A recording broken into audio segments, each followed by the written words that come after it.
Hey up guys, Dave here and welcome back to the Toolbox, where I'm going to be giving you some new songwriting things to add to your toolbox. And today I've got a really simple one for you, and it's another chord progression that all songwriters should know.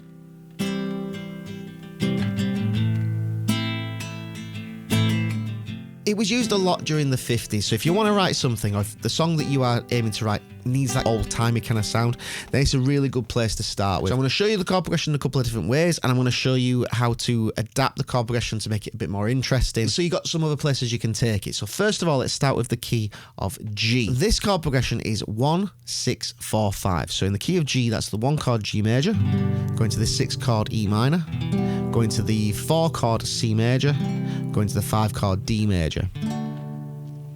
And that chord progression sounds great on its own. But the next thing I want us to do is to think about how we can use these passing notes to get us between the chords, which just sounds really nice. So the first thing is getting to the E minor. Now it's a really common trick, this is, a common thing to do, is to go down from G and just throw this F sharp in the bass to lead us to the E minor, so you get this kind of walking down feel. And then we can do the same thing going from the E minor to C. So we've already got this B in the E minor chord, so that can just walk us into that chord as well. So we get...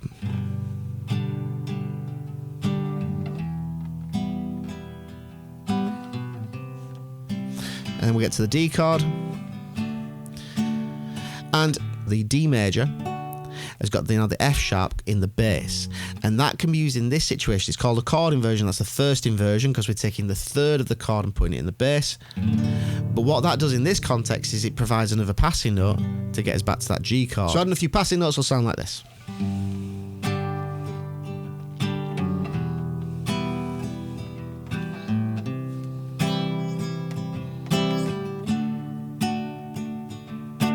So I'm going to show you this now in C major. So then you've got a way of playing it in what we might call G major and a way of playing it in C major, and then just use a capo and you can cover all keys quite easily with these two ways of playing it. So in the key of C major, we've got it as this. C major is the 1 chord, A minor is the 6,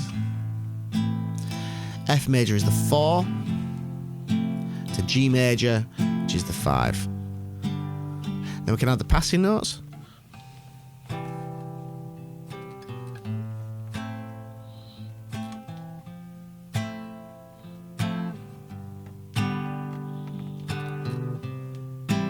Which sounds really nice. Oh, by the way, all of the chord charts and everything is going to be available from the link below, which is my Patreon page.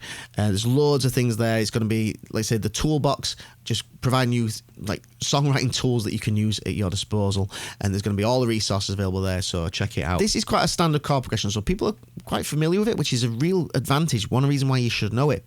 But sometimes subverting people's expectations is a really interesting thing to use in your songwriting. So they're going to give you a couple of ways you can change this chord progression now to make it just sound a little bit different. And these things aren't necessarily really advanced to play, but as concepts they can be really interesting tools to add to your toolbox. So what I'm going to do now is keep it the exact same. I'm going to go C major, A minor, F. But now, there's something we can do now instead of going to this G chord. So the G chord's function is called a dominant function, and that wants to pull us back to the C chord. So there's another thing we can do that's going to give us that same kind of pull towards the C chord, and that is changing the 4 chord from an F major chord to change it to an F minor chord. Now obviously this isn't in the key of C, so what we're doing here is we're borrowing the F minor chord from the key of C minor. That can sound really technical, but basically all you need to know is that a 4 chord can turn into a 4 minor, which will then lead us back to the 1 chord. It can lead us other places as well, but just for now let's just say it leads us back to the 1 chord. And the reason it does this is because this 4 chord as an F major has this note, which is the A note. We change that to a minor, it turns to an A flat, then we go to the C, and it goes to the G. So we get this descending motion within the chord, da, da, da. And that can have a really nice, like, I want to say like a melancholic kind of feel. Really nice to throw in with this chord progression in particular. So let's just show you that. So we've got the C major, I might add the bass notes.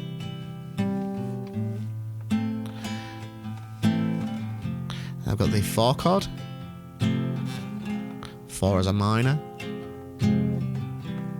back to that one chord. A nice simple chord progression that everyone should know to add to your toolbox, and a couple of things you can do to make it a bit more interesting. Hopefully that saved you some time, which is the whole point of this channel. So please check out my Patreon page where you can get the chord sheets of everything that I've gone through in this session. Thanks very much for watching. I'll see you next time.